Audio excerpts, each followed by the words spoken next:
Hello, Alexander. We're going to take a look at your 5 characteristics project here. So jump right in and check it out. Let's see. We've got just kind of going to take a look what we have posted here: direction, intensity,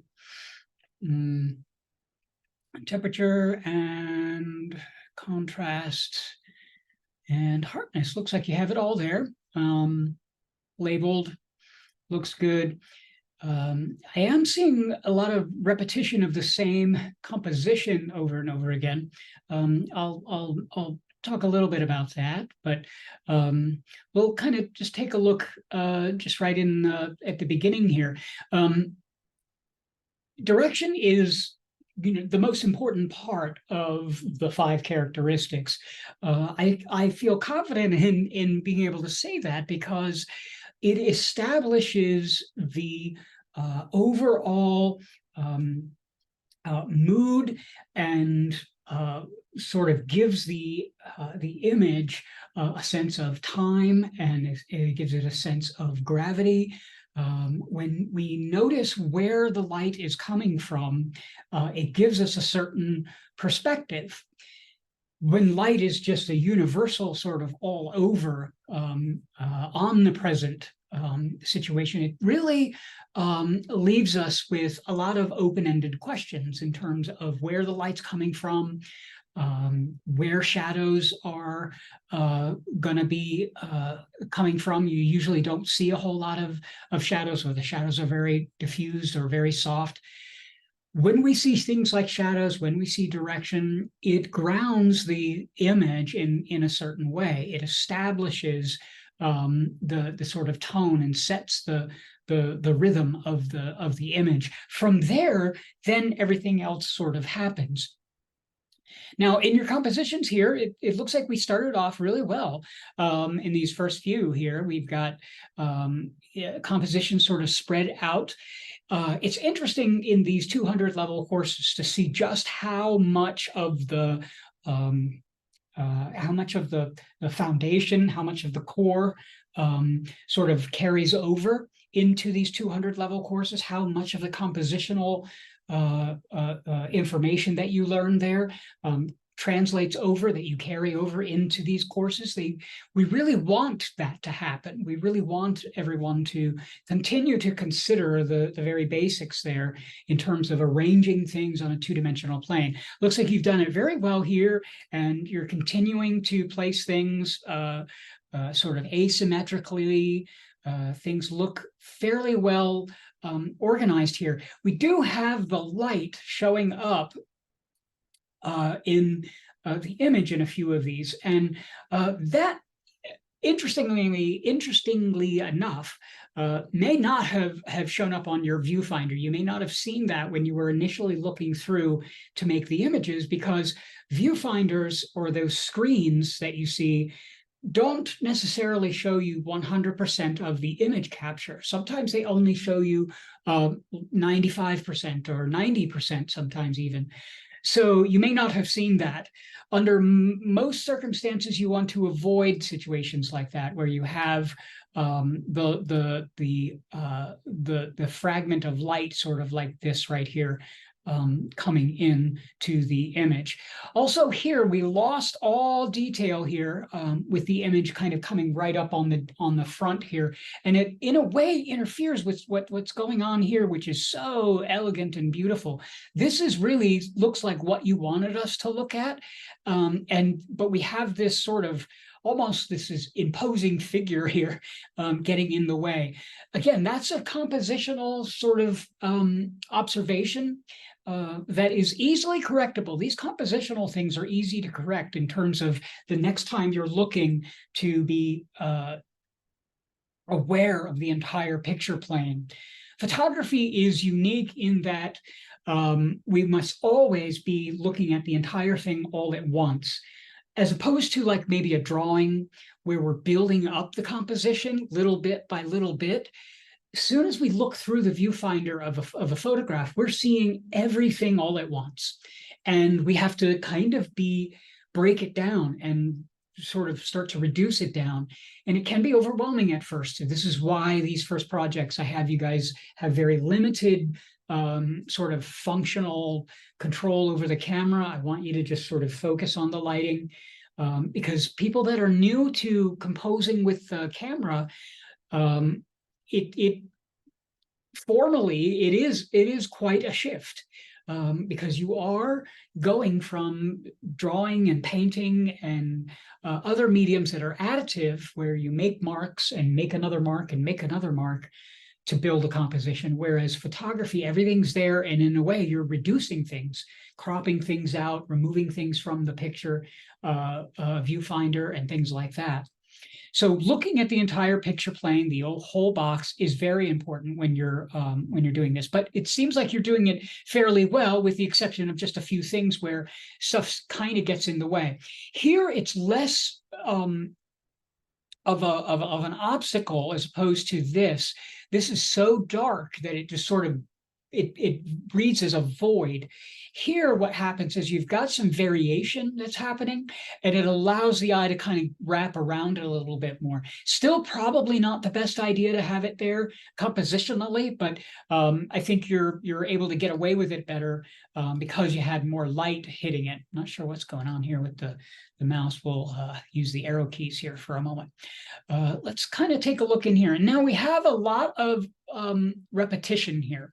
And very rarely will I have you guys do the same photograph over and over and over again without moving the composition. I really am interested in how you explore a variety of compositions. And so I really would like to discourage you, unless we have the a very specific scenario where it's important that we can compare the same composition.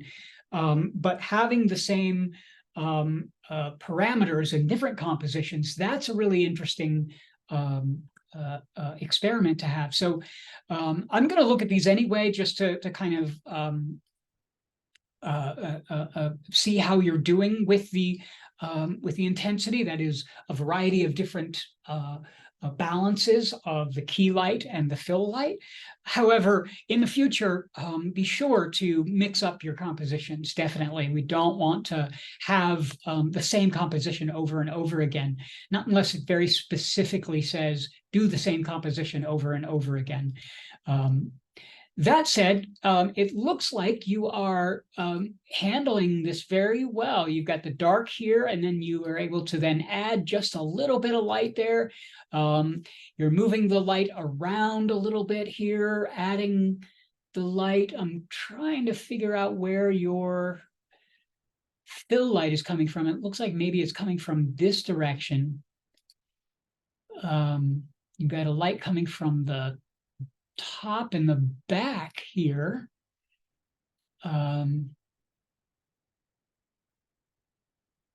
then, yeah, I'm not seeing where your fill light is coming from. We've got a lot of overexposure here as well, and underexposure. You can see when you see your photographs going in this direction where they are too bright or too dark, we want to find out why.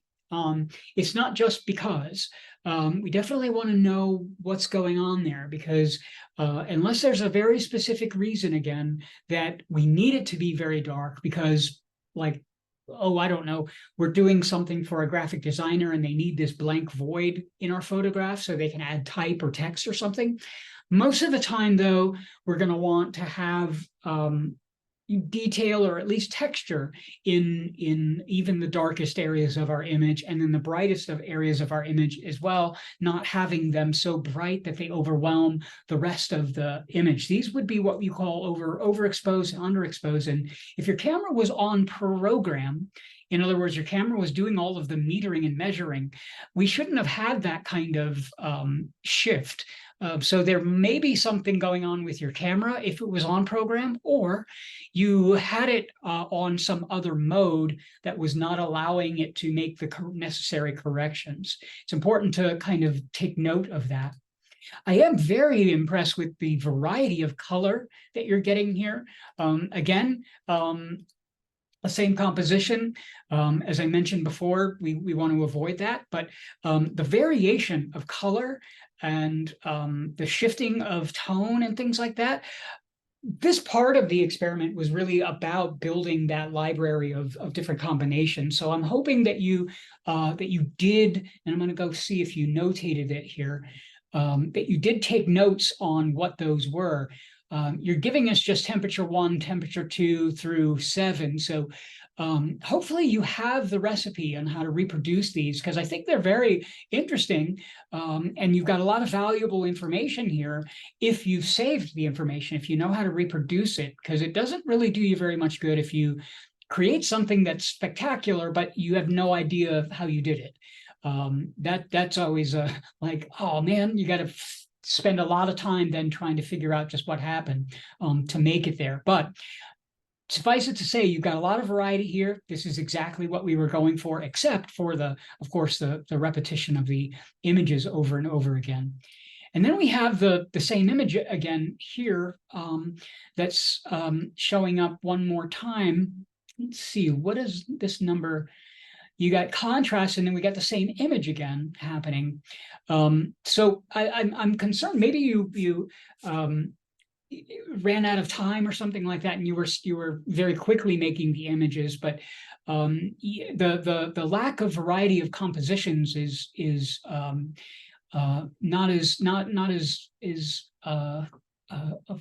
not as great as we would want it to be here. So maybe we want to clarify that for you a little bit more. I mean, you'll have plenty of time to correct any of these things if you want. As soon as you get your first evaluation, then you can go back in and repost and things like that. So, when you have these kinds of things come up, everybody has like misunderstanding the directions or run out of time or whatever it happens to be. The whole purpose of the resubmission thing that I have spelled out in the syllabus is so that you are able to recover and correct things that may have gotten away from you during the actual assignment. Here we have the hardness, which is again looks like a very much a duplicate of the of the temperature here. So I'm having a hard time seeing where the differences are here. That where you're exploring specifically the diffusion versus the color.